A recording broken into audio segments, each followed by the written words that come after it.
नमस्कार, माझं नाव हर्षंकित शिंदे आहे.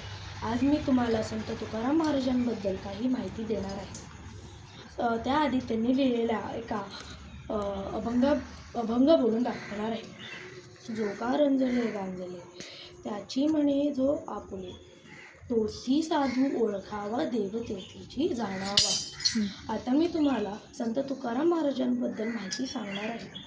संत तुकाराम महाराज एक मराठी संत कवी होते. त्यांचा जन्म 17व्या शतकात पुणे जिल्ह्यातील देहू या गावी झाला. ते वारकरी संप्रदायाचे एक महान संत होते. संत तुकाराम महाराजांनी त्यांच्या अभंग रचनेतून सामान्य माणसाला कसे प्रेम, श्रद्धा आणि समतेचा संदेश दिला. तुकाराम महाराज श्री पांडुरंगाची भक्ती करायचे. त्यांनी तुकाराम गाथा लिहून सामान्य माणसाला आध्यात्मिक भक्ती आणि चांगली मार्ग दाखवला. विठ्ठल विठ्ठल, जय हरी विठ्ठल. धन्यवाद.